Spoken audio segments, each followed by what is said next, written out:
నమస్కారం అండి.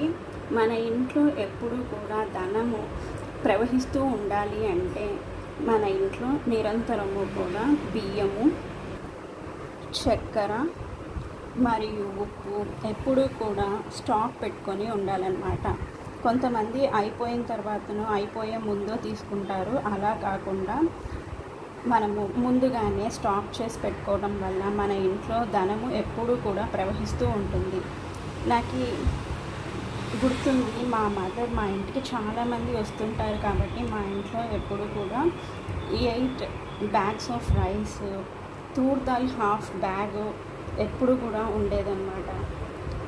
కాబట్టి మనము వీలైనంత వరకు ముందుగానే మనము షుగరు, సాల్ట్, రైసు ఇంట్లో అయిపోకుండా చూసుకుందాము.